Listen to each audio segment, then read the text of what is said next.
NCRB के recent data के हिसाब से पूरे इंडिया में हर दिन 81 rape cases, 2000 illegal abortion, 19 dowry deaths and 85 domestic violence के केस रजिस्टर्ड किए जाते हैं। अगर मैं अनरिपोर्टेड केस भी इनमें जोड़ दूं तो ये डेटा डबल ट्रिपल हो जाएगा। We are living in a country where female considered to be goddess, पर जब बात उनके राइट्स और सेल्फ रिस्पेक्ट की आती है तब कुछ भी वल्गर बातें बोलकर लोग हंस देते हैं। Rape is detestable.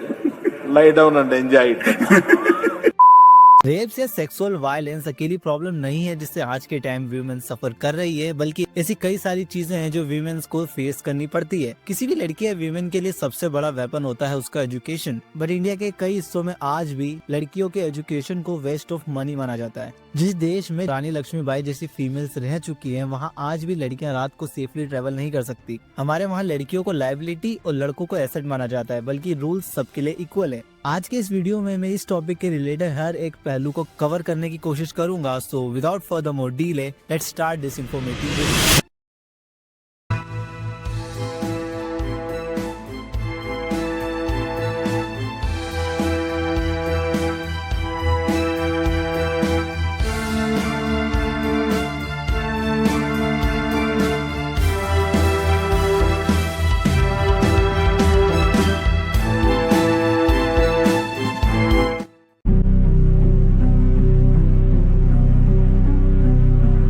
किसी भी लड़की के लाइफ में दिक्कतें उसके जन्म से पहले ही शुरू हो जाती हैं। हमारी सोसाइटी में लड़कों को कुल का दीपक समझा जाता है। लड़का ही उनके बुढ़ापे का सहारा बनेगा और चिता को आग देगा और वंश को आगे बढ़ाएगा। ऑन दी अदर हैंड लड़कियों को मोस्ट ऑफ द फैमिलीज में, मैं सबकी बात नहीं कर रहा, आई जस्ट वांट टू से कि मोस्ट ऑफ द फैमिलीज में एक तरह से फाइनेंशियल बोझ समझा जाता है। लोग सोचते हैं कि शादी करके ये चली जाएगी तो इसके एजुकेशन पे जो खर्चा होगा वो तो कम्प्लीट वेस्ट ऑफ मनी है, और ऊपर से शादी के टाइम डाउरी अलग देना पड़ेगा। इसी वजह से कई बार लोग चीप अल्ट्रासाउंड का यूज करके बच्चे का जेंडर पहले ही चेक कर लेते हैं, और फिर अगर पता लगा कि वो लड़की है तो उसे भ्रूण में ही मार दिया जाता है। आप लोग सोच रहे होंगे कैसी पुराने जमाने वाली बातें कर रहा है, बट ऑफिशियल डेटा के हिसाब से नेचुरल सेक्स रेशियो होता है मेल एंड फीमेल का, उसमें हर 1000 लड़के पे 950 से लेकर 970 लड़कियां होना जरूरी है। पर 2023 के डेटा के हिसाब से ये नंबर 929 गर्ल्स ओवर 1000 बॉयज था। नेशनल क्राइम रिकॉर्ड ब्यूरो के हिसाब से हर साल 100 से ज्यादा फीमेल इन्फेंटिसाइड्स के केस रजिस्टर्ड किए जाते हैं, बट जो नॉन रिपोर्टेड और इलीगल इन्फेंटिसाइड का डेटा है वो काफी ज्यादा मैसिव है। यूएन और लैंचेट की स्टडी के हिसाब से लास्ट डेकेड से अब तक 4.5 करोड़ से ज्यादा लड़कियां इंडिया से मिसिंग है। 1994 में आए लॉ के हिसाब से आप बेबी का जेंडर चेक नहीं कर सकते, बट स्टिल कुछ छोटे डिस्ट्रिक्ट्स में लोकल क्लिनिक्स में इलीगली चीप अल्ट्रासाउंड से बेबी का जेंडर पता कर लिया जाता है। अब ना अगर लड़की एनीहाउ बच जाती है तो सेकंड चीजों से फेस करनी पड़ती है, जो है चाइल्ड मैरिज। चाइल्ड मैरिज या बाल विवाह मतलब किसी भी 18 साल से कम के लड़के या लड़की की शादी करा देना। By the prohibition of child marriage act 2006 के हिसाब से ये एक क्राइम की कैटेगरी में आता है, बट स्टिल इंडिया के कई सारे हिस्सों में आज भी ये प्रैक्टिस की जाती है। इन सब का मेनली रीजन तो फैमिली की फाइनेंशियल कंडीशन ठीक ना होना, बेसिक एजुकेटेड ना होना और पुराने ट्रेडिशन में मानना ही है, बट स्टिल है तो ये एक क्राइम ही। रिसेंट डेटा के हिसाब से 27% जो लड़कियां ग्रामीण क्षेत्रों से बिलोंग करती है उनका बाल विवाह करा दिया जाता है। 2019 से 2021 के नेशनल फैमिली हेल्थ सर्वे के हिसाब से 23.3% वीमेन्स जो कि 24 साल की है उनकी चाइल्ड मैरिज हुई थी, एंड ये नंबर 2005 से 6 के टाइम 47% था। मतलब नियरली आधी फीमेल पॉपुलेशन अंडर 18 मैरिड थी। वेस्ट बंगाल, बिहार और झारखंड जैसे राज्यों में उसका नंबर अराउंड 40% है। Mostly higher number of child marriage come from rural area and lower from urban areas, but in सब से मेजरली लड़कियों को काफी दिक्कतें फेस करनी पड़ती है। फॉर एग्जाम्पल अर्ली प्रेगनेंसी, जिससे डेथ के चांसेस 2 से 3 गुना बढ़ जाते हैं। स्कूल से ड्रॉप आउट केस बढ़ते हैं और मेनली उनकी लाइफ ट्रैप्ड हो जाती है, जिससे डोमेस्टिक वायलेंस होने के चांसेस 50% तक बढ़ जाते हैं, जो कि हमारे वीडियो का अगला पॉइंट है, domestic violence. Domestic violence is simply called a violence by the husband और in laws, can be physically, mentally और सेक्सुअली एट होम। ये वैसे तो एक प्राइवेट मैटर माना जाता है, बट उसके लिए भी रूल्स हैं। एक डेटा से पता चलता है कि इंडिया में 30% तक वुमेन्स ने कभी ना कभी अपनी लाइफ में किसी न किसी तरह का डोमेस्टिक वायलेंस फेस किया होता है। मतलब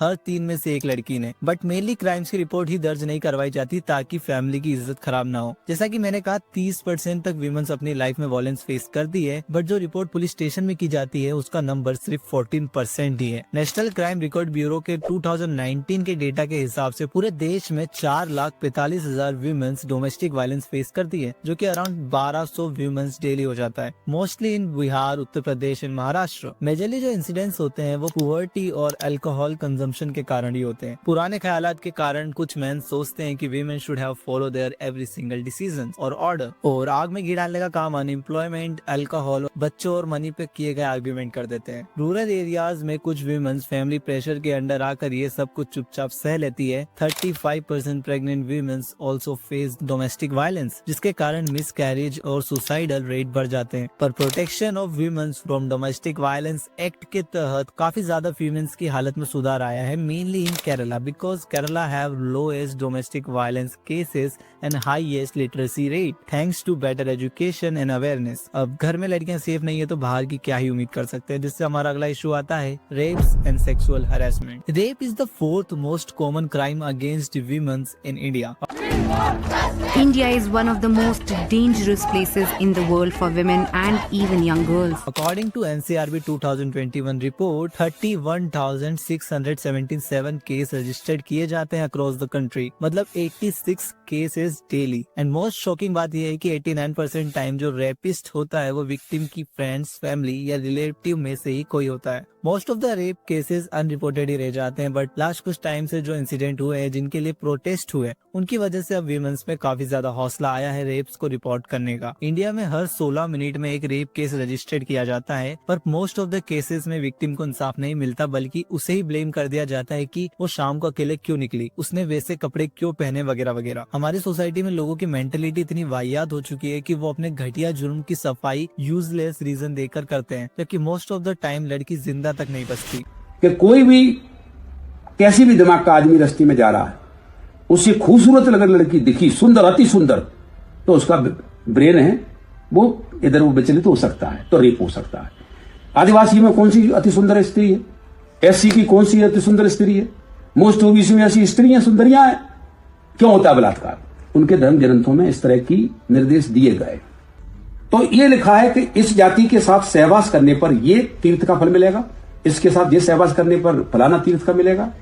मतलब व्हाट द कुछ नोटेबल केस है, जैसे कि अजमेर गैंग रेप केस, जिसमें 100 से ज्यादा अंडर एज लड़कियों को सेक्सुअली मोलेस्ट और रेप किया गया था। उसके बाद सबसे ज्यादा जो मीडिया कवरेज में आया था 2012 का निर्भया केस, जिसमें एक 23 ईयर ओल्ड स्टूडेंट को 5 लोगों ने इंक्लूडिंग 1 जुवेनाइल ने आयरन रॉड से बेरहमी से टॉर्चर किया, देन उसका रेप किया। ये एक चेंजिंग पॉइंट बना रेप्स के लिए। बाकी सजा उन क्रिमिनल्स को 2020 में जाकर मिली, लगभग 8 साल बाद। उसके बाद 2013 का मुंबई गैंग रेप, जहाँ एक 22 साल की फोटो जर्नलिस्ट को 5 लोगों द्वारा ब्रूटली रेप किया गया था नियर महालक्ष्मी नगर, साउथ मुंबई। ये केस भी काफी ज्यादा चर्चा में रहा था। एक और केस था डेल्टा मेघवाल रेप केस, जो कि 2016 में हुआ, जहां एक दलित लड़की के साथ रेप किया गया। उसके बाद कठुआ रेप केस, जिसमें 8 साल की माइनर बच्ची के साथ रेप किया गया था, जिसमें 8 लोगों को अरेस्ट किया गया। उसके बाद कोलकाता में डॉक्टर के साथ हुआ रेप एंड मर्डर केस। उसके बाद रिसेंट उन्नाव रेप केस, जिसमें बीजेपी एमएलए कुलदीप सेंगर ने 2017 में एक 17 साल की लड़की के साथ रेप किया, और उसके बाद लड़की के फादर को जेल के अंदर सेंगर के भाई के द्वारा पीट कर मार दिया गया। उसके बाद एक रोड एक्सीडेंट में उनकी आंट मारे गए। उसके बाद कुलदीप सेंगर को लाइफ इम्प्रिजनमेंट की सजा हुई, बट कुछ टाइम पहले कुलदीप सेंगर को बेल दे दी गई। ऐसे हजारों cases across the country registered होते हैं। अगर सबके बारे में बात करूंगा तो ये वीडियो काफी ज्यादा लंबी हो जाएगी। And the most disturbing thing is की एंड में लोग रेप होने का रीजन लड़कियों को ही बता देते हैं, जो कि एक काफी शर्म की बात है। एक बार एक 17 साल की विक्टिम के पिता ने मीडिया से कहा था कि जब वो पुलिस स्टेशन गए रिपोर्ट लिखवाने, तो उनकी रिपोर्ट लिखने और क्रिमिनल को पकड़ने के बजाय पुलिस वाले उनको ही समझाने लगे कि लड़की को शाम को घर से निकलने ही क्यों दिया, वगैरह वगैरह। And most of the time police वाले ही एफआईआर नहीं लिखते, जो कि मोस्ट इंपोर्टेंट रिपोर्ट होती है किसी भी इन्वेस्टिगेशन की। And that's the reality. Unnao case में भी पुलिस वालों ने एफआईआर नहीं की थी। सेक्सुअल हैरेसमेंट इतना ज्यादा कॉमन है इंडिया में, जहाँ हर पब्लिक ट्रांसपोर्ट, रोड, पार्क में लड़कियों को कई तरह के हैरेसमेंट का सामना करना पड़ता है, जैसे कि अनवांटेड स्टेयर्स, सीटी बजाना और गलत शब्दों से बुलाना, वगैरह वगैरह। जिसके कारण थॉमसन राउटर की स्टडी के हिसाब से India is the 4th most unsafe country for the women's, जिसमें दिल्ली और कोलकाता सबसे ज्यादा अनसेफ जगह में आते हैं। 80% वीमेंस ने कभी न कभी अपनी लाइफ में सेक्सुअल हरासमेंट फेस किया होता है, चाहे फिर वो घर हो, पार्क हो या फिर work place. But maximum time वो उन्हें रिपोर्ट नहीं करवाते। बट स्टिल हमें समझना पड़ेगा, गलती लड़की के कपड़ों में नहीं बल्कि रेपिस्ट की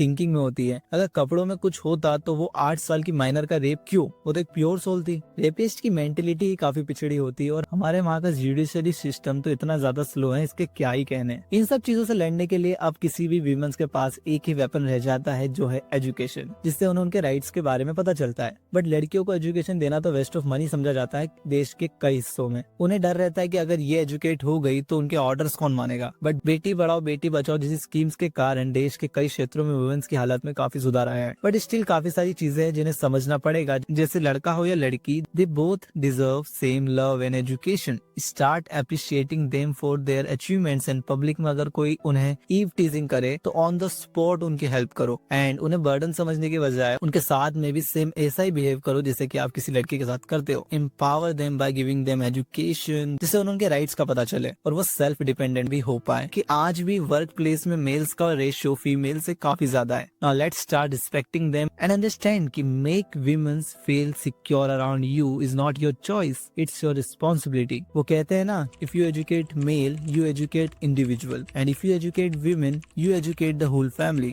बाकी आज के लिए इतना ही। अगर आपको ये वीडियो अच्छी लगी तो वीडियो को लाइक करें एंड चैनल को सब्सक्राइब करें ताकि आपको ऐसा ही कंटेंट और देखने को मिले। बाकी मिलते हैं किसी और दिन किसी और नए वीडियो में, तब तक के लिए stay strong and stay positive.